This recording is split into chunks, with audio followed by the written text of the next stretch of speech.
నమస్కారం హెస్7 న్యూస్ కు స్వాగతం. ముందుగా ముఖ్యాంశాలు.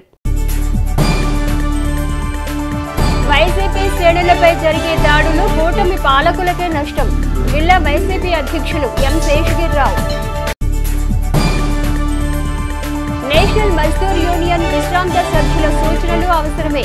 రాష్ట్ర నాయకుల వెల్లడి. విప్లవాత్మకమైన ఆర్థిక సంస్కరణతో భారతదేశాన్ని అభివృద్ధి పదంలో ముందుకు నడిపించిన భారత మాజీ ప్రధాని పివి నరసింహారావు తెలుగువాడు కావటం యావత్ తెలుగు జాతికే గర్వకారణమని తెనాలి అసెంబ్లీ నియోజకవర్గ Congress party in charge doctor Chandu Sambasivudu PV Narasimha Rao 103వ జయంతిని పురస్కరించుకొని ఆయనకు ధన్యవాదాలర్పించారు. తెనాలి స్వరాజ్ టాకీస్ సెంటర్లోని భారత మాజీ ప్రధాని పివి నరసింహారావు విగ్రహానికి ఆయన 103వ జయంతిని పురస్కరించుకొని కాంగ్రెస్ పార్టీ నాయకులు శుక్రవారం పూలమాల వేసి ధన్యవాదాలర్పించారు. ఈ సందర్భంగా కాంగ్రెస్ పార్టీ తెనాలి నియోజకవర్గ ఇన్ఛార్జ్ డాక్టర్ చందు సాంబశివుడు మాట్లాడుతూ పివి నరసింహారావు కాంగ్రెస్ పార్టీ నాయకునిగా అంచెలంచెలుగా ఎదిగిన తీరు, ప్రధానిగా దేశానికి అందించిన సేవలు, సంస్కరణలు గుర్తు చేస్తూ ఘనంగా నివాళులర్పించారు. ఈ కార్యక్రమంలో పట్టణ కాంగ్రెస్ పార్టీ అధ్యక్షుడు పొన్నూరు నాగసూరి శశిధర్రావు, ధారా రామకృష్ణ తదితర కాంగ్రెస్ పార్టీ శ్రేణులు పాల్గొన్నారు. 6, 8, 9 తరగతులకి పరీక్షలు లేకుండా చేసిన వ్యక్తి పివి నరసింహారావు గారు. 71లో ముఖ్యమంత్రిగా అయ్యి ఈ ల్యాండ్ రిఫార్మ్స్ అంటాం, భూ సంస్కరణ చట్టం తీసుకొచ్చింది పివి నరసింహారావు గారు.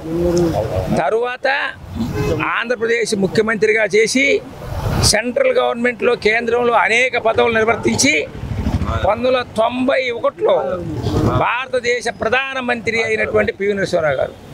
ఆనాడు పరిస్థితి ఏంటంటే భారతదేశంలో కనీసం పెట్రోల్ కొనుక్కోవడానికి డబ్బులు లేక మన దేశం నుంచి 2 విమానాల్లో బంగారం తీసుకెళ్ళి ఇంగ్లాండ్లో తాకట్టు పెట్టినటువంటి ఘనత ఇంతకుముందు ప్రభుత్వాలది. పివి నరసింహారావు గారు ప్రధానమంత్రి అయిన తర్వాత మన్మోహన్ సింగ్ గారిని చాలా తెలివిగల ఆర్థికవేత్త, ఇంతకుముందు రిజర్వ్ బ్యాంక్ గవర్నర్ చేశారు. మన్మోహన్ సింగ్ గారిని తీసుకొచ్చి ఆర్థిక సంస్కరణలు తీసుకొచ్చి ఈనాడు భారతదేశం ఇలా ముందుకెళ్తానికి కారకుల్లో ప్రథముడు పివి నరసింహారావు గారు, తర్వాత మన్మోహన్ సింగ్ గారు. అలాంటి వ్యక్తి మన తెలుగువాడు అవటం, ప్రధానమంత్రిగా చేయటం, ఆనాడు మైనార్టీ గవర్నమెంట్తో 5 సంవత్సరాల పూర్తిగా నడపటం, మన దేశంలో ప్రపంచ దేశాలు అందరూ కొనియాడినట్టు పివి నరసింహారావు గారు కాంగ్రెస్ పార్టీ నాయకుడు పుట్టిన కాడి నుంచి చివరిదాకా చనిపోయేదాకా. అలాంటి పివి నరసింహారావు గారిని స్మరించుకోవటం, ఆయన ఆశయాల్లో ముందుకెళ్ళటం, ఇది మన ప్రజలందరికీ, మన దేశ ప్రజల బాధ్యత. దీన్ని గమనించే ఈ సంవత్సరం పివి నరసింహారావు గారికి భారతరత్న అవార్డు ఇచ్చారు. ఏదో భారతరత్న అవార్డు ఇచ్చినంత మాత్రం పివి నరసింహారావు గారు బీజేపీ నాయకుడు కాలా, పివి నరసింహారావు గారు కాంగ్రెస్ పార్టీ నాయకుడు. దేశాన్ని సుభిక్షంగా కానీ దేశాన్ని పేద వర్గాల్లో ఆదరణ కానీ కేవలం కాంగ్రెస్ పార్టీ మాత్రమే చూసింది. అది ఇటువంటి ఉన్నతమైన వ్యక్తుల ద్వారా ప్రధానమంత్రులుగా చేసి వాళ్ళకున్న అనుభవాన్ని ప్రజలకి తీసుకొచ్చే సంస్కరణల్ని, ప్రజలకి ఉపయోగపడే పేద ప్రజల్ని ఎట్లా ఆర్థిక విధానాలని ఎలా మార్చాలి, విద్యార్థులకు ఎలా, రైతులకు ఎలా అనే సంస్కరణలు తీసుకొచ్చి వాళ్ళందరినీ కూడా భారతదేశంలో ప్రతి ఒక్కరిని ఆర్థికంగా స్థిరపడేటట్టు చేసిన నాయకత్వంలో మేము ఆ పార్టీలో ఉండి ఈరోజు కాంగ్రెస్ పార్టీ కార్యకర్తలాగా మేము పనిచేస్తున్నామంటే అటువంటి నాయకులు మాకు ఇచ్చినటువంటి స్ఫూర్తి.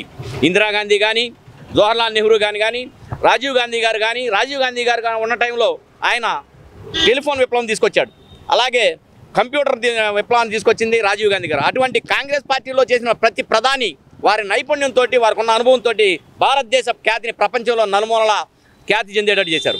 కానీ ఈరోజు ప్రస్తుతం ఉన్న ఎన్డీఏ, బీజేపీ ప్రభుత్వాలు విద్యార్థులు నీట్ పరీక్ష ద్వారా, నీట్ పరీక్షను అంటే భారతదేశంలోనే డాక్టర్లు కానీ విద్యార్థులకి ఒక ఉన్నతమైన పరీక్ష, దాన్ని విద్యార్థులు లీక్ చేసి విద్యార్థులు ప్రశ్నాపత్రాలను లీక్ చేసి దేశవ్యాప్తంగా ఉన్నటువంటి 67 విద్యార్థులకి 720 మార్కులు రావడం అంటే ఈ బీజేపీ ఎన్డీఏ ప్రభుత్వంలో విద్యా భద్రత అనేది ఎక్కడుందనేది మీరందరూ గమనించాలి. ప్రజలందరూ కూడా ఈరోజు పార్లమెంటు చూసినా సరే, గతంలో మణిపూర్లో క్రైస్తవుల్ని, కుల మతాలను రెచ్చగొడుతూ చర్చిలపై దాడులు చేసి, క్రైస్తవులపై దాడి చేసి, క్రైస్తవులను నరికి చంపితే ఒక ప్రసార మాధ్యాల్లో కానీ రాలేదు. అది పార్లమెంట్లో కనీసం ప్రధాని అడిగిన ప్రశ్నకి సమాధానం చెప్పాల. ఈరోజు మా రాహుల్ గాంధీ గారు, మా పార్లమెంట్ నాయకుడు, ప్రతిపక్ష నాయకుడు నీట్ ఎగ్జామ్ గురించి ప్రశ్న అడిగితే ప్రజెంట్ ఇవాళ జరిగినటువంటి లోక్సభలో కూడా ప్రధానమంత్రి సమాధానం చెప్పలేని పరిస్థితి. సమాధానం దాటవేత సమస్య. ప్రపంచ మేధావి భారత రాజ్యాంగ నిర్మాత డాక్టర్ బిఆర్ అంబేద్కర్ విగ్రహావిష్కరణ కార్యక్రమం ఈ నెల 30వ తేదీన ఆదివారం సాయంత్రం కొల్లిపర మండలం పాతబొమ్మవానిపాలెం గ్రామంలో నిర్వహించిన నేపథ్యంలో ఈ కార్యక్రమానికి అంబేద్కర్ అభిమానులు, ప్రజాస్వామ్యవాదులు, ప్రజా సంఘాల నాయకులు పెద్ద సంఖ్యలో హాజరై కార్యక్రమాన్ని జయప్రదం చేయాలని కార్యక్రమ నిర్వాహకులు పిలుపునిచ్చారు. ఈ నెల 30వ తేదీన ఆదివారం సాయంత్రం కొలిపర మండలం పాతబొమ్మవానిపాలెంలో డాక్టర్ బిఆర్ అంబేద్కర్ విగ్రహావిష్కరణ సందర్భాన్ని పురస్కరించుకొని ప్రజా సంఘాల కార్యాలయంలో శుక్రవారం మీడియా సమావేశం నిర్వహించారు. ఈ సమావేశంలో ఎండ్రపాటి అశోక్ కుమార్ మాట్లాడుతూ అంబేద్కర్ మనవడు బి యశ్వంతరావు అంబేద్కర్ ఈ నెల 30వ తేదీన పాతబొమ్మవానిపాలెంలో అంబేద్కర్ విగ్రహాన్ని ఆవిష్కరించినట్టు తెలిపారు. ఈ సందర్భంగా దావులూరు అడ్రోడ్ నుండి నిర్వహించే ర్యాలీలో అంబేద్కర్ అభిమానులు, సాహితీవేత్తలు, విభిన్న శాఖల అధికారులు పాల్గొంటారని తెలిపారు. అంబేద్కర్ విగ్రహాలను భారతదేశంలో కాకుండా ప్రపంచవ్యాప్తంగా అన్ని దేశాల్లో ఏర్పాటు చేస్తున్నారని, ఆయన ఆశయ స్ఫూర్తిని ప్రపంచం స్వాగతిస్తుందని అన్నారు. కనపర్తి బెనహర్ మాట్లాడుతూ అంబేద్కర్ ఆశయాలను సాధించే దిశగా విగ్రహావిష్కరణకు జయప్రదం చేయాలని కోరారు. ఈ సమావేశంలో కమిటీ సభ్యులు పాల్గొన్నారు. బాబాసాహెబ్ డాక్టర్ బిఆర్ అంబేద్కర్ గారి విగ్రహావిష్కరణకు పాతబొమ్మవానిపాలెం, కొలిపర మండలం, గుంటూరు జిల్లా ఆ ప్రాంతానికి బాబాసాహెబ్ డాక్టర్ బిఆర్ అంబేద్కర్ గారి మనమడు భీమ్రావ్ యశ్వంత్ అంబేద్కర్ గారు ముంబై నుంచి విగ్రహావిష్కర్తగా పాతబొమ్మవానిపాలెంకి విచ్చేస్తూ ఉన్నారు. తెనాలి చుట్టుపక్కల ప్రాంతాలు, గుంటూరు, ఆంధ్రప్రదేశ్, వివిధ రాష్ట్రాల నుంచి బాబాసాహెబ్ డాక్టర్ బిఆర్ అంబేద్కర్ గారి యొక్క అభిమానులు, అలాగే బుద్ధిస్టులు, సామాజికవేత్తలు, అలాగే సాహితీవేత్తలు, సాంస్కృతికవేత్తలు, సాంఘిక విప్లవమూర్తులు ప్రతి ఒక్కరూ కూడా ఈ కార్యక్రమానికి వేలాదిగా తరలివచ్చి జయప్రదం చేయవలసిందిగా ముందుగా ప్రతి ఒక్కరికి కూడా చేతులెత్తి నమస్కారం చేస్తూ ఉన్నాం. ఈ రోజున బాబాసాహెబ్ డాక్టర్ బిఆర్ అంబేద్కర్ గారి విగ్రహం అంటే ప్రతి గ్రామంలో కూడా ఒక హక్కుల చైతన్య వేదికగా నిలుస్తుంది. బాబాసాహెబ్ డాక్టర్ బిఆర్ అంబేద్కర్ గారి విగ్రహం ప్రపంచ దేశాలలో నలుమూలల విగ్రహాలు వేస్తూ వస్తున్నటువంటి పరిస్థితి, ఆవిష్కరణ చేస్తూ వస్తున్నటువంటి పరిస్థితి. అగ్ర దేశాలు కూడా బాబాసాహెబ్ డాక్టర్ బిఆర్ అంబేద్కర్ గారి యొక్క ఆలోచన విధానంతో ఆ యొక్క దేశాల ఆర్థిక స్థితిగతులు, ఆ దేశాల యొక్క అభ్యున్నతి కోసం బాబాసాహెబ్ డాక్టర్ బిఆర్ అంబేద్కర్ గారి యొక్క ఆలోచన విధానాన్ని తీసుకుని ముందుకు వెళుతూ ఆ దేశ యొక్క పురోగతిలో వాళ్ళు భాగస్వామ్యం అవుతున్నటువంటి పరిస్థితి. ఆ గ్రామస్తులు అందరూ చేయి కలిపి పాతబొమ్మవానిపాలెంలో విగ్రహావిష్కరణ కార్యక్రమాన్ని నిర్వహిస్తూ 30వ తారీఖు ఆదివారం సాయంత్రం 5 గంటలకు బాబాసాహెబ్ డాక్టర్ బిఆర్ అంబేద్కర్ గారి మనవడు భీమ్రావ్ యశ్వంతరావు అంబేద్కర్ గారిని ఆ ప్రాంతానికి ఆహ్వానించి ఆవిష్కర్తగా ఆ విగ్రహాన్ని ఘనంగా జయప్రదం చేసే దిశగా సభా కార్యక్రమాలు, అలాగే ఈ ప్రాంతంలో ఉన్నటువంటి ఎందరో వ్యక్తులకు గత 10 రోజుల నుంచి మరి కరపత్రాలు పంచుతూ ప్రతి ప్రాంతానికి వెళ్ళి, ప్రతి పల్లెకి వెళ్ళి, ప్రతి పట్టణంలో ఉన్నటువంటి అన్ని వార్డులకు వెళ్ళి ఈ యొక్క బాబాసాహెబ్ అంబేద్కర్ గారి యొక్క విగ్రహ నిర్మాణానికి సంబంధించినటువంటి కరపత్రాన్ని ఆవిష్కరణ చేసినటువంటి పరిస్థితి ఉంది. అలాగే ప్రతి ఒక్కరూ కూడా బాబాసాహెబ్ అంబేద్కర్ గారి యొక్క విగ్రహం అంటే హక్కుల చైతన్య వేదికగా తలచి అన్ని ప్రాంతాల నుంచి రావాల్సిందిగా ప్రతి ఒక్కరిని కూడా కోరుచూ వస్తున్నాం. అలాగే ఈ కార్యక్రమానికి ముఖ్య అతిథులుగా, వక్తలుగా ఎందరో ఈ ప్రాంతానికి విచ్చేస్తూ ఉన్నారు. SC commission chairman Andhra Pradesh Victor Prasad గారు, అలాగే ప్రముఖ చరిత్రకారులు బొనిగల రామారావు గారు, అలాగే మరి బహుజన నాయకురాలు శోభారాణి గారు, హైకోర్టు అడ్వకేట్, అలాగే లీలాకుమారి గారు న్యాయవాది, దళిత శ్రీ సాహిత్య పరిషత్, అలాగే నాగార్జున యూనివర్సిటీ మరి ప్రిన్సిపాల్ గారు అయినటువంటి చల్లపల్లి స్వరూపరాణి మేడం గారు, ఆవిడ కూడా విచ్చేస్తూ ఉన్నారు. కాబట్టి ప్రజలారా మీరందరూ గమనించి బాబాసాహెబ్ డాక్టర్ బిఆర్ అంబేద్కర్ గారి విగ్రహావిష్కరణ కార్యక్రమాన్ని, ఆ సభను, ఆవిష్కరణను అందరూ కూడా విచ్చేసి మరి దావులూరు అడ్రోడ్ నుంచి మధ్యాహ్నం 3 గంటల నుంచి ర్యాలీగా బయలుదేరి హనుమన్పాలెం మీదుగా పాతబొమ్మవానిపాలెం విగ్రహావిష్కరణ జరిగేటువంటి ప్రాంగణానికి చేరుకోవడం జరుగుతుంది. ఈరోజు ప్రపంచం అంతా కూడా, అన్ని దేశాలు కూడా డాక్టర్ బాబాసాహెబ్ అంబేద్కర్ గారి యొక్క గొప్పతనాన్ని, మానవతా దృక్పథాన్ని చూసి మరి ప్రతి పార్లమెంట్లో కూడా విగ్రహావిష్కరణ చేసుకోవడం జరుగుతుంది. ఈరోజు తెనాలి నియోజకవర్గంలోని పాతబొమ్మవానిపాలెంలో డాక్టర్ బిఆర్ అంబేద్కర్ గారి బ్లడ్ అయినటువంటి ఆయన మనవడు మరి 30వ తారీఖున వస్తున్నారు. కాబట్టి కుల మతాలకు అతీతంగా మరి ఈరోజు చూసుకుంటే ఎవరైతే రిజర్వేషన్ ఫలాలు పొంది ఉన్నారో ఆ రిజర్వేషన్ ఫలాలు పొందిన వాళ్ళు చెంచాగిరి చేస్తున్నారు.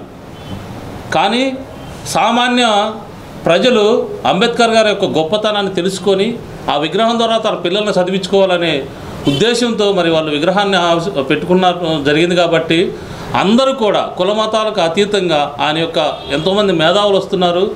అంబేద్కర్ గారి యొక్క జీవిత విశేషాలు, ఆయన ఈ ప్రపంచానికి ఈ మానవతావానికి చేసిన త్యాగాల గురించి తెలుసుకోవడానికి ప్రతి ఒక్కరు కూడా రావాలని మీ అందరినీ పేరు పేరున అదే రోజు మరి మీడియా మిత్రులందరూ కూడా ఎంతో సహకరించి ఆ రోజు అన్ని ఛానల్లో వచ్చేటట్టు కూడా కవర్ చేయాలని మీ అందరికి కూడా పేరు పేరున తెలియజేస్తూ ఉన్నాను.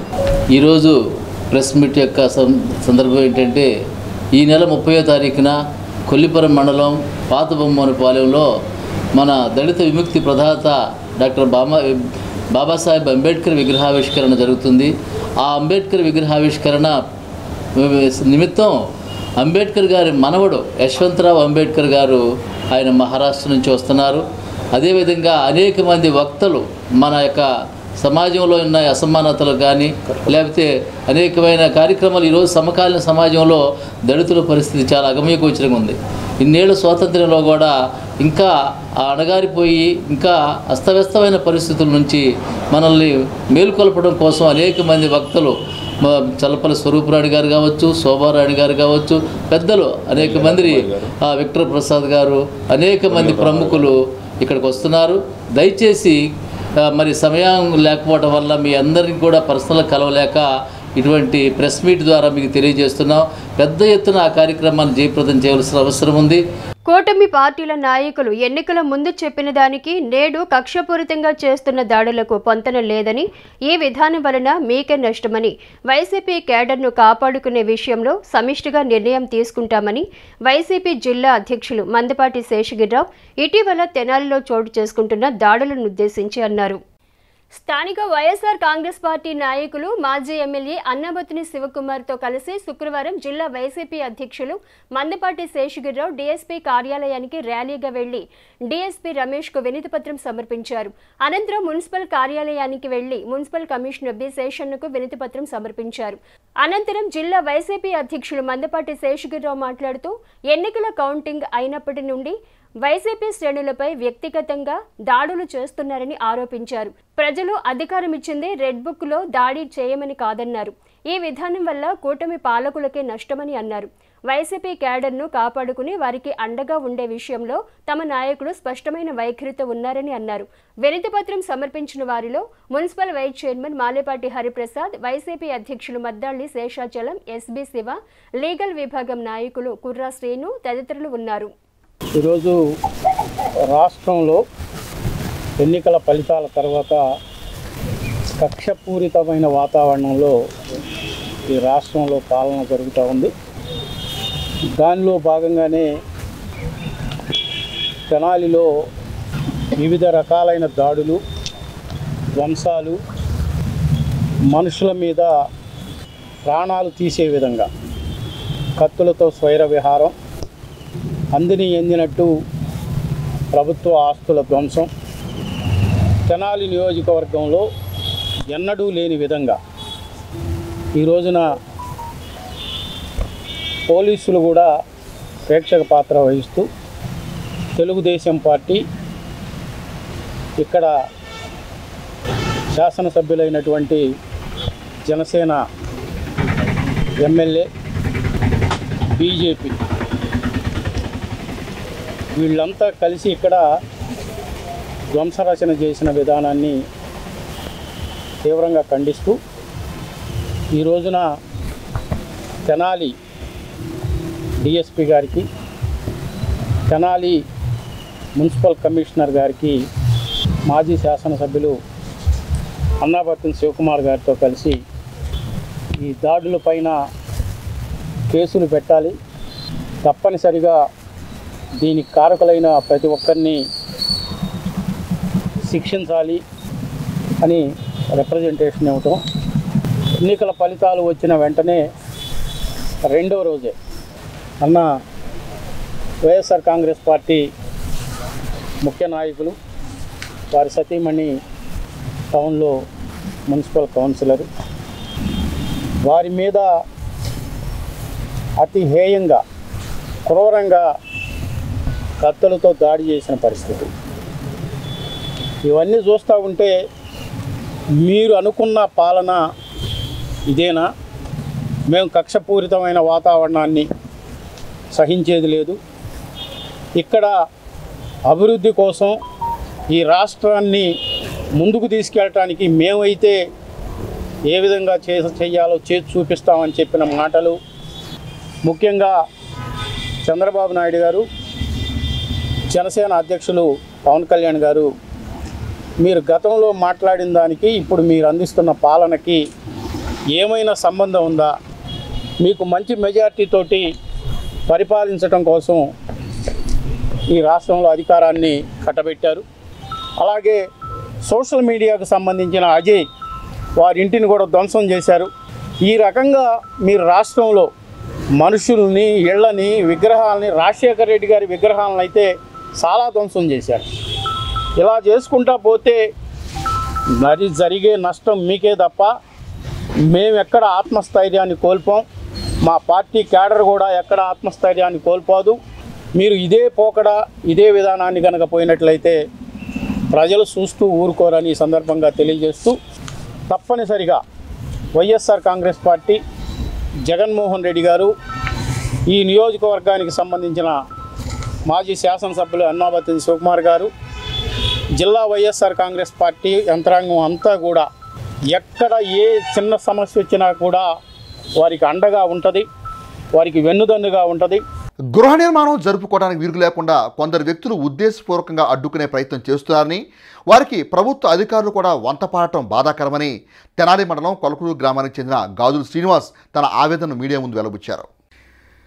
వివరాలకు వెళితే తెనాలి మండలం కొలకూరు గ్రామంలో నివాసం ఉండే గాజుల శ్రీనివాస్ తనకున్న 5 సెంట్ల స్థలంలో గృహ నిర్మాణం చేపట్టేందుకు ఉన్న పూరింటిని తొలగించాడు. ఉద్దేశపూర్వకంగా ఆ ప్రాంతంలోని కొందరు గాజుల శ్రీనివాస్ గృహ నిర్మాణానికి అడ్డంకు కల్పిస్తూ రోడ్డుపై గ్రావెల్ గుట్ట పోశారు. ఈ అంశంపై పంచాయతీ అధికారులకు, మండల స్థాయి అధికారులకు ఫిర్యాదు చేసినా న్యాయం జరగలేదని గాజుల శ్రీనివాస్ ఆరోపిస్తున్నారు. ఇటీవల సబ్ కలెక్టర్ కార్యాలయంలో తన పరిస్థితిని వివరిస్తూ వినతిపత్రం ఇచ్చినట్టు తెలిపారు. గత 50 సంవత్సరాలుగా కొలకలూరు గ్రామంలో ఉంటూ ప్రతిరోజు తెనాలి వచ్చి ఒక సినిమా థియేటర్లో ఆపరేటర్గా పనిచేసే తన పట్ల అదే ప్రాంతానికి చెందిన కొందరు ఉద్దేశపూర్వకంగా ఇబ్బంది పెట్టడాన్ని మండల స్థాయి అధికారులు సమర్థించడం ఏమిటని శ్రీనివాస్ ప్రశ్నిస్తున్నారు. గత ప్రభుత్వ హయాంలోనే 3 నెలలుగా ఈ వాదం కొనసాగుతుందని, ప్రభుత్వం మారినందున ఎప్పటికైనా తనకు న్యాయం చేయాలని శ్రీనివాస్ మీడియాను ఆశ్రయించారు. గాజుల శ్రీనివాసరావు సార్, నాకు ఖాళీ స్థలం అంత 3 పూరీలు ఉంటే పర్యటన ఇల్లు కట్టుకున్నా ఉంది. రోడ్డు మీద జావులు వచ్చి దారి లేకుండా చేసేస్తున్నారు. నేను సబ్ కలెక్టర్ గారికి, ఎంఆర్ఓ గారికి, పంచాయతీ ఈఓ గారికి చెప్పాను సారు. చెప్పినగా నా పై సూత్రాలు వేశారు. దయించి నాకు న్యాయం చేయించారు. నవగ్రహ సహిత నక్షత్ర మహాశాంతి పూజలు శుక్రవారంకు 16వ రోజుకు చేరుకున్నాయి. పూజలతో పాటుగా ప్రతి సాయంత్రం శ్రీ వాసవీమాత జీవిత చరిత్ర ప్రవచనం నిర్వహిస్తున్నట్లు శ్రీ బాలస్వామీజీ పేర్కొన్నారు. స్థానిక గంగానమ్మపేట శ్రీ విద్యాపీఠం ప్రాంగణంలో శ్రీ శాలిగ్రామ మఠం సంయుక్త నిర్వహణగా నిర్వహిస్తున్న నవగ్రహ సహిత నక్షత్ర మహాశాంతి హోమ పూజలలో పూర్వభాద్ర నక్షత్ర జాతకులు పూజల్లో పాల్గొన్నారు.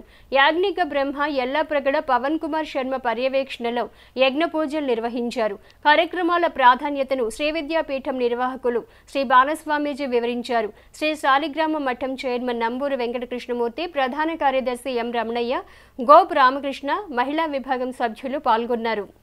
శ్రీ విద్యాపీఠం శ్రీ శాలిగ్రామ మఠం వారి యొక్క సంయుక్త ఆధ్వర్యంలో శ్రీ నవగ్రహ సహిత శ్రీ నక్షత్ర సంపూర్ణ శాంతి మహాయజ్ఞ కార్యక్రమం నేటికి 16వ రోజుకి చేరుకున్నాము. ఈరోజు పూర్వభాద్ర నక్షత్రాన్ని పురస్కరించుకొని యజ్ఞ కార్యక్రమం నిర్వహించాము. అలాగే రేపు ఉత్తరాభాద్ర నక్షత్రాన్ని పురస్కరించుకొని యజ్ఞ కార్యక్రమం చేస్తున్నాము.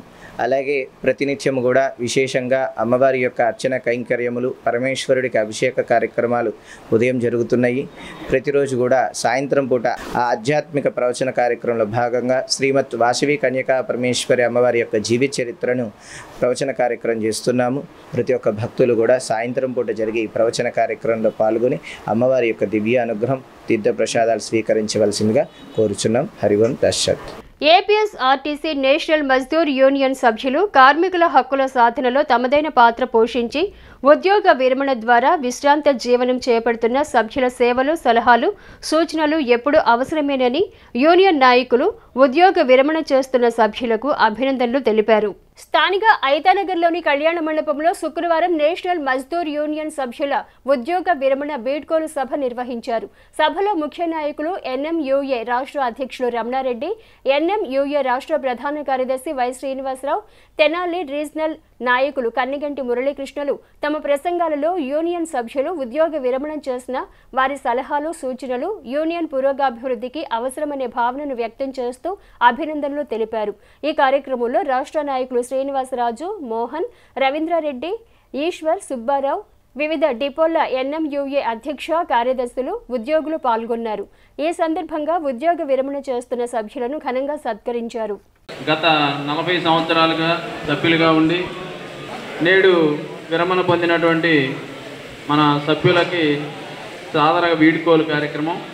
ఇన్నాళ్ల పాటు ఈ ప్రభుత్వాల్లో ఆర్టీసీలో అనేక బాధలు పడతా చిరు ఉద్యోగులుగా జీవితాలని గౌరవంగా నడుపుకుంటూ వచ్చి నేడు విశ్రాంతి జీవితంలోకి వెళ్తున్నటువంటి వారికి భవిష్యత్తులో కూడా ఆరోగ్యంగా ఉండాలని, ఖాళీ సమయాన్ని యూనియన్ని మర్చిపోకుండా యూనియన్కి కూడా కేటాయించాలని వారందరినీ కూడా కోరుకుంటూ, గత ప్రభుత్వంలో దాదాపు ఉద్యోగులకు సెటిల్ చేయని పరిస్థితుల్లో దాదాపు ఆర్టీసీతో కాకుండా ప్రభుత్వ ఉద్యోగులందరూ కలుపుకున్నట్లయితే 21,000 కోట్ల బకాయిలు ఉన్నాయి. విషయం కూడా మీరందరూ పత్రికలు చూసే ఉంటారని కూడా సందర్భంగా తెలియజేస్తున్నాను. అందులో ఆర్టీసీ ఉద్యోగులు కూడా రిటైర్మెంట్ ఉద్యోగులు దాదాపు 1 సంవత్సరం, 1.5 సంవత్సరం వాళ్ళకి రావాల్సినటువంటి ఎన్కాష్మెంట్ కానీ అదేవిధంగా గ్రాడ్యుటీ కానీ వచ్చే పరిస్థితి లేని పరిస్థితి రాష్ట్రంలో ఉన్న పరిస్థితుల్లో గత మాసంలో జరిగిన ఎన్నికల్లో ఈ ఆంధ్రప్రదేశ్లో ప్రభుత్వ ఉద్యోగులు ఎవరైతే ఉన్నారో ఇంక్లూడింగ్ ఆర్టీసీ దాదాపు అంటే 15 లక్షల మంది ఉద్యోగులు ఈ రాష్ట్రంలో మరి ప్రభుత్వాన్ని మార్చే పరిస్థితి కూడా కారణమైనారని దయచేసి చెప్పాల్సిన అవసరం అయితే ఉంది అని కూడా సందర్భంగా తెలియజేస్తుంది. దీనికి కారణం ఏంటంటే ప్రభుత్వ ఉద్యోగులకు అనేక రకాల ఇబ్బందులు, ఆ సమస్య అన్నింటి కూడా అయితే ఉందో ఆ ప్రభుత్వం దృష్టికి తీసుకెళ్లి వెళ్ళడంలో భాగంగా మన సమస్యల పరిష్కారం చేయడానికి అనేక వేదికలు మనకు ఏర్పాటు చేసుకుంటున్నామని సందర్భంగా తెలియజేస్తున్నా. ఏదైతే జనసేన పార్టీలో ఇంపార్టెంట్ రోల్ ఏదైతే ఉన్నటువంటి నాదెళ్ల మనోహర్ గారు ఈ రాష్ట్రంలో ముఖ్యమైన పోర్ట్ఫోలియోలో ఉండడమే కాకుండా స్థానికంగా ఈ తెనాలి శాసనసభ్యులు కావడం, మన గండేగడ్డ మురళి గారు ఆయన ప్రమాణ స్వీకారం చేసిన వెంటనే ఆర్టీసీ ఇష్యూస్ పరిష్కారం చేయడానికి నేను ముందుంటాను అని నాదెళ్ల మనోహర్ గారితో చెప్పించినటువంటి గండేగడ్డ మురళి వారికి హృదయపూర్వక ధన్యవాదాలు తెలియజేస్తున్నాను. ఆర్టీసీలో మనకి ప్రజలతో ఎంతో అనుబంధం ఉండి ఆర్టీసీ నుంచి సేవ చేస్తూ ఈరోజు రిటైర్మెంట్ అయిన మన బాలరాజు గారికి, గోపాల్ గారికి, శంకర్ గారికి, ఆనందరావు గారికి, జగన్ గారికి అందరికీ అభినందనలు తెలియజేసుకుంటూ ఈ అవకాశం నా పెద్దలకి నమస్కారాలు తెలియజేసుకుంటూ ఉద్యోగ విరమణ సర్వసాధారణ అంశమైన ఉపాధ్యాయ వృత్తిలో ఉన్నవారికి గురు శిష్యుల అనుబంధం, ఆ బంధం మాటున ఎంతో అభిమానం ఉంటుందని సోషల్ అసిస్టెంట్ ఏ జ్యోతి ఉద్యోగ విరమణ అభినందన వీడ్కోలు సభలో వక్తలు ఆయా విద్యార్థులకు అందించిన సేవలు వెలకట్టలేనివని కొనియాడారు. స్థానిక గంగానమ్మపేటలోని తోటకూర సుబ్బారావు మున్సిపల్ ఉన్నత పాఠశాలలో శుక్రవారం సోషల్ అసిస్టెంట్ ఏ జ్యోతి ఉద్యోగ విరమణ వీడ్కోలు అభినందన సభ ఉపాధ్యాయులు విద్యార్థుల సమక్షంలో ఆహ్లాదంగా కొనసాగింది. స్కూల్ హెచ్ఎం డివిఆర్ ప్రసాద్ అధ్యక్షతన జరిగిన అభినందన సభలో పాఠశాల వ్యవస్థాపక కుటుంబ సభ్యులు, జనసేన నాయకులు తోటకూర వెంకటరమణారావు ముఖ్య అతిథిగా పాల్గొనగా విద్యాశాఖ తెనాలి ఎంఈఓలు మేకల లక్ష్మీనారాయణ, జవహర్లు ఆత్మీయ అతిథులుగా పాల్గొని సోషల్ అసిస్టెంట్ జ్యోతి విద్యార్థులకు అందించిన విద్యా సేవలను కొనియాడి ఘనంగా సత్కరించారు. జి ప్రసన్నకుమార్, జి బాబురావు, జ్యోతిరావు తమ ప్రసంగంలో జ్యోతి టీచర్ అందించిన సేవలను ప్రశంసించారు.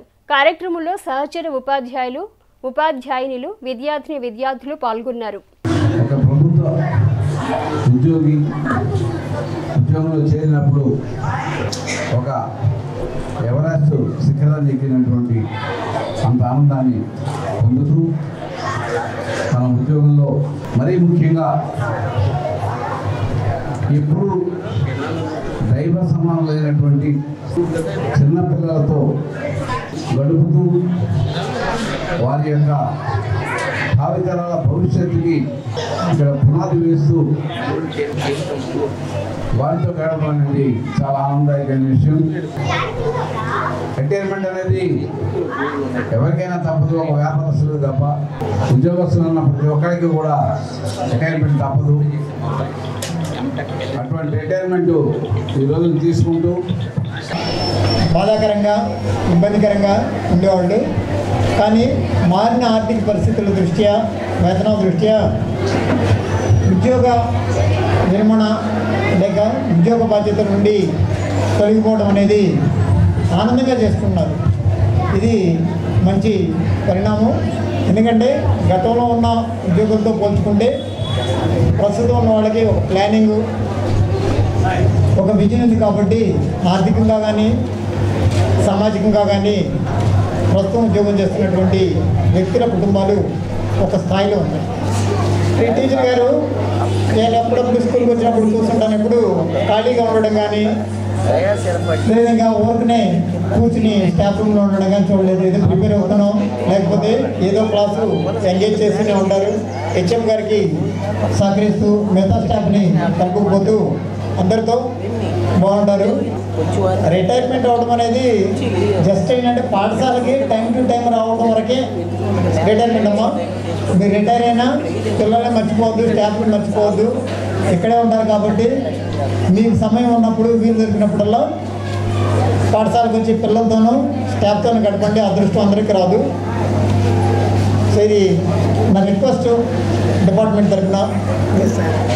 మీ శాశ్వతం ఆయుర ఆరోగ్యాలతో ఆనందంగా సుఖంగా ఉండాలని, అదేవిధంగా ఆధ్యాత్మిక జీవితంలో కూడా మీరు ఇంకా మీ యొక్క సేవల్ని విస్తృతపరచుకోవాలని కోరుకుంటూ దుగ్గిరాల తహసీల్దార్ కార్యాలయంలో కౌలు రైతు కార్డులకు సంబంధించి శుక్రవారం మండల వ్యవసాయ సిబ్బందికి శిక్షణ కార్యక్రమం నిర్వహించారు.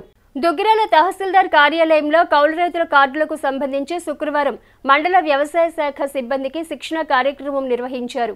ఈ కార్యక్రమానికి ముఖ్య అతిథిగా తహసీల్దార్ కె రవిబాబు హాజరయ్యారు.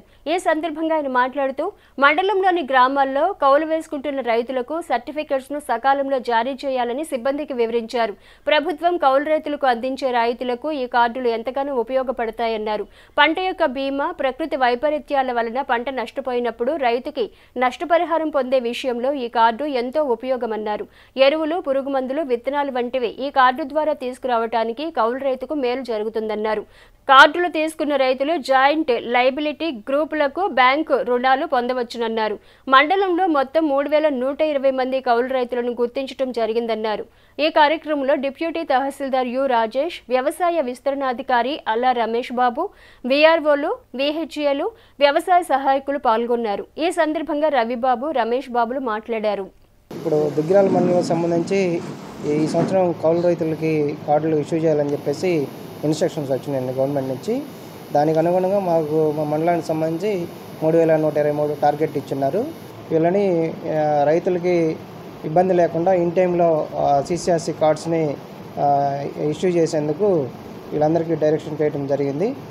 అదేవిధంగా ఈ కౌలు రైతుల కార్డులు ప్రకృతి వైపరీత్యాలు ఇట్లా సంభవించినప్పుడు, అదేవిధంగా ఏదన్నా ఇతరత్ర యంత్రాలు ఏమైనా పరికరాలు తీసుకునేందుకు తీసుకోవడానికి ఈ యొక్క కౌలు రైతుల కార్డు ఉపయోగపడుతుంది. కౌలుకు తీసుకునే వ్యక్తి పంట నష్టానికి మాత్రమే పరిహారం తీసుకుంటాడు. పట్టాదారి అనేదానికి ఎటువంటి అబ్జెక్షన్ ఏమి ఉండదండి. సో దాంట్లో ఎటువంటి అపోహలు వద్దు. కౌలుకి ఇచ్చి ఉన్న వాళ్ళకి కౌలుదారు ఒక పంటకు మాత్రమే అతనికి నష్టపరిహారం చేకూరడానికి అవకాశం ఉంటుంది. సో వీళ్ళకి కూడా బ్యాంకు నుంచి లోన్లు కూడా ఇప్పించడం జరుగుతుంది. సో మనకి ఇచ్చిన టార్గెట్ని త్వరితగతిన కంప్లీట్ చేసి మన దుగ్గిరాల మండలానికి మంచి పేరు తేవాలని కోరుకుంటున్నాను. ఎంఆర్ఓ గారి ఆధ్వర్యంలో కౌలు రైతులకు సంబంధించేసి కార్డులు ఇష్యూ చేయడానికి విలేజ్ అగ్రికల్చర్ అసిస్టెంట్లు అట్లాగే విఆర్ఓలు అందరితో కలిపేసి ఈ కౌలు రైతు కార్డుల గురించి సమావేశం ఏర్పాటు చేశారండి. ఈ కార్డుల గురించి రైతులకు సకాలంలో అందించాలని చెప్పేసి మన తహసీల్దార్ గారు వివరించడం జరిగింది. కౌలు చేసుకునే రైతులకి ఈ కౌలు రైతు సర్టిఫికెట్ని ఇన్ టైంలో అందించడం వలన ఆ కార్డు వల్ల ముఖ్య ఉపయోగాలు ఏంటనేది కూడా తెలియపరచడం జరిగింది. ఈ కార్డు ఉన్న కౌలు రైతులకు ప్రకృతి వైఫల్యాల వల్ల పంట నష్టం వాటిల్లినప్పుడు ఆ పంట నష్టాన్ని గవర్నమెంట్ నుంచి రాయితీ పొందేందుకు ఉపయోగపడుతుంది. అట్లాగే పంటల బీమాకు కూడా ఈ కౌలు రైతు కార్డు అనేది ఉపయోగపడుతుంది. అలాగే ఎరువులు కానీ పురుగు మందులు కానీ ఇవన్నీ కూడా గవర్నమెంట్ ఇచ్చే రాయితీల్లో తీసుకొని ఉపయోగించుకోవటం కోసం ఈ కార్డు ఉపయోగపడుతుంది ముఖ్యంగా. అదే మాదిరిగా ఈ కౌలుకి పంట వేసుకునేటప్పుడు జాయింట్ లయబిలిటీ గ్రూపులకు కానీ అదే మాదిరిగా రైతు మిత్ర గ్రూపులుగా కానీ ఏర్పడి బ్యాంకు నుండి రుణం పొందటానికి కూడా ముఖ్యంగా ఉపయోగపడుతుందని చెప్పేసి మండలంలోని రైతు సోదరులందరికీ కూడా తెలియపరచడం జరుగుతుంది. అలాగే ప్రతి భూమి లేని కౌలు చేసుకునే రైతు ఈ కౌలు రైతు కార్డుని తీసుకొని ఈ కార్డుని ఉపయోగించుకోగలరని చెప్పేసి రైతాంగాన్ని అందరికి కూడా తెలియపరచడం జరుగుతుంది. ఈ నెల 30వ తేదీన గుంటూరు కొత్తపేట మల్లయ్య లింగం భవన్ నందు స్వతంత్ర సమరయోధులు అమరజీవి కామ్రేడ్ కాబోతు రామస్వామి 68వ వర్ధంతి సభను జయప్రదం చేయాలని కోరుతూ శుక్రవారం దుగ్గిరాల మండలం మంచుకులపూడి సెంటర్ వద్ద కరపత్రాలు ఆవిష్కరించారు. ఈ నెల 30వ తేదీన గుంటూరు కొత్తపేట మల్లయ్య లింగం భవనం నందు స్వతంత్ర సమరయోధులు అమరజీవి కామ్రేడ్ కాబోతు రామస్వామి 68వ వర్ధంతి సభను జయప్రదం చేయాలని కోరుతూ శుక్రవారం దుగ్గిరాల మండలం మంచుకులపూడి సెంటర్ వద్ద కరపత్రాలను ఆవిష్కరించారు. ఈ కార్యక్రమానికి ముఖ్య అతిథిగా వ్యవసాయ కార్మిక సంఘం జిల్లా ప్రధాన కార్యదర్శి కాబోతు ఈశ్వరరావు హాజరై కరపత్రాలను ఆవిష్కరించారు. ఈ కార్యక్రమంలో నియోజకవర్గ అధ్యక్షులు యార్లగడ్డ శివయ్య, సంఘం జిల్లా ఉపాధ్యక్షులు గుర్రంకొండ సత్యానందం, రామచంద్రయ్య, ఏమినేని సురేష్, యార్లగడ్డ వెంకటేశ్వరరావు తదితరులు పాల్గొన్నారు. ఈ సందర్భంగా ఈశ్వరరావు, శివయ్యలు మాట్లాడారు. ఆంధ్రప్రదేశ్ వ్యవసాయ కార్మిక సంఘం గుంటూరు జిల్లా సమితి ఆధ్వర్యంలో ఈ నెల 30వ తేదీన వ్యవసాయ కార్మిక సంఘం ఉద్యమ నిర్మాత అమరజీవి కాబోతు రామస్వామి గారి 68వ వర్ధంతి సభను జయప్రదం చేయాలని కోరుతూ మంగళగిరి నియోజకవర్గం దుగ్గిరాలలో ఈ రోజున కరపత్రాలను విడుదల చేయడం జరుగుతుంది. మరి యొక్క కార్యక్రమ వర్ధంతి సభకు వేలాది మంది వ్యవసాయ కార్మికులు, సానుభూతిపరులు, నాయకులు, కార్యకర్తలు అందరూ ఈ యొక్క కార్యక్రమంలో భాగస్వాములై జయప్రదం చేయాలని ఆంధ్రప్రదేశ్ వ్యవసాయ కార్మిక సంఘం గుంటూరు జిల్లా సమితి తరఫున కోరుచున్నాం. మరి రామస్వామి గారు 1925వ సంవత్సరంలో వ్యవసాయ కార్మికుల కోసం అనేకమైనటువంటి సమస్యలపైన పోరాటం చేసి ఉన్నారు. భూమి లేని పేదలందరికీ సాగు భూములు పంపిణీ చేశారు.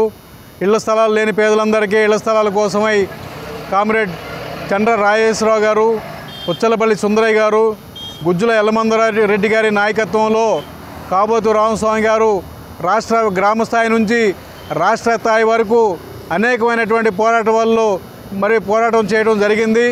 అదేవిధంగా ఏదైతే మరి ఆ రోజు ఉన్నటువంటి వ్యవసాయ కార్మికులకి అంటరానితనం కానీ పేదలకు రావాల్సిన హక్కుల కోసం కానీ అనేకమైనటువంటి పోరాటాలు చేసి ముందుండి వారికి న్యాయం చేకూరేంత వరకు రామస్వామి గారు మరి ఒక చేయడం జరిగింది. కాబోతు రామస్వామి గారు వ్యవసాయ కార్మిక సంఘం గ్రామాల అంటరానితనం బాగొట్టింది. మన తెనాలి తాలూకులో ఒక మంచికలపూడి గ్రామంలోనే 1956లో పండపనేని రంగారావు గారి ఇంటి దగ్గర అంటరానితనం బాగొట్టాడు తెనాలి తాలూకాలో. అదేవిధంగా గ్రామాల ఉపాధి పథకం తీసుకొచ్చింది వ్యవసాయ కార్మిక సంఘం. ఇండియా కోటానికి ఎక్కువగానే వచ్చినట్టయితే రాహుల్ గాంధీ గారు ప్రధానమంత్రి అయినట్టయితే మనకి ఇంకా 150 రోజులు పని కల్పించేది. తమ కుమారుడి జన్మదినోత్సవం పురస్కరించుకొని ఎటువంటి ఆడంబరాలకు పోకుండా పేదల ఆకలి తీర్చాలనే సత్సంకల్పంతో ముందుకొచ్చిన సాయి జ్యోతి దంపతులు అభినందనీయులని శ్రీ వెంకటేశ్వర యోగా సేవా కేంద్రం కన్వీనర్ ముద్దాభక్తి రమణయ్య అన్నారు. తెనాలి నందులపేట నరేంద్రదేవ్ కాలనీలో శుక్రవారం సాయంత్రం సాయి జ్యోతి దంపతులు తమ కుమారుడు వెంకట గురుచరణ్ జన్మదినోత్సవం పురస్కరించుకొని పేదలకు అన్నప్రసాద వితరణ కార్యక్రమం నిర్వహించారు. సేవా కార్యక్రమంతో పిల్లవాడి పుట్టినరోజు వేడుకలు జరుపుకున్న తల్లిదండ్రులను పలువురు సేవా తత్పరులు అభినందించారు. ఈ కార్యక్రమంలో పలువురు యోగా సాధకులు పాల్గొన్నారు. స్థానిక గాంధీనగర్లోని నరేంద్ర కాలనీలో ఈ రోజున సత్యం శివం సుందరం సంస్థ ఆధ్వర్యంలో తన్నీరు ఈశ్వరి గుప్తా శ్రీమతి సాయి జ్యోతి కుమారుడు వెంకట గురుచరణ్ పుట్టినరోజు సందర్భంగా ఇక్కడ అన్నదాన కార్యక్రమం నిర్వహిస్తున్నాము. మాధవ సేవే మానవ సేవ అనే దృక్పథంతో ఈ కార్యక్రమాన్ని కూడా నిర్వహిస్తున్నాము. ఆ పిల్లాడికి మంచి ఆరోగ్యము, మంచి చదువు, మంచి ఉద్యోగం రావాలని దేవుని కోరుకుంటున్నాం. సత్యం శివం సుందరం సామాజిక సేవా కేంద్రం ఆధ్వర్యంలో నిర్వహిస్తున్నటువంటి పలు సేవా కార్యక్రమాల భాగంగా ఈరోజు తెనాలి నందులపేట యానాది కాలనీలో ఇక్కడ ఉన్నటువంటి పారిశుధ్య కార్మికులందరికీ కూడా అన్నప్రసాద పంపిణీ కార్యక్రమం ఏర్పాటు చేయడం జరిగింది. ఈ కార్యక్రమాన్ని ఈరోజు మేము గర్వంగా చెప్పుకోవాలి. మా స్వగ్రామం ఆలపాడుకు చెందినటువంటి ప్రముఖ రాజకీయ ప్రముఖులు తన్నీరు వెంకట హనుమంతరావు గారి మనవడు, అలాగే నా పుత్ర సమానుడు తన్నీరు ఈశ్వర దత్తు, అలాగే సాయి జ్యోతి వారి కుమారుడు సాయి గురుచరణ్, వెంకట గురుచరణ్, వాడి జన్మదినోత్సవాన్ని పురస్కరించుకొని ఈరోజు ఈ కార్యక్రమాన్ని నిర్వహించడం జరిగింది. వార్తలు ముగించే ముందు ముఖ్యాంశాలు మరోసారి. వైసీపీ శ్రేణులపై జరిగే దాడులు కూటమి పాలకులకే నష్టం. జిల్లా వైసీపీ అధ్యక్షులు ఎం శేషగిరిరావు. నేషనల్ మజ్దూర్ యూనియన్ విశ్రాంత సభ్యుల సూచనలు అవసరమే. రాష్ట్ర నాయకుల వెల్లడి. హెచ్సివి న్యూస్ ను ప్రేక్షకులు యూట్యూబ్లో తెనాలి హెచ్సివి న్యూస్ అని టైప్ చేసి సబ్స్క్రైబ్ చేసి వీక్షించవచ్చు. హెచ్సివి న్యూస్ సమాప్తం. నమస్కారం.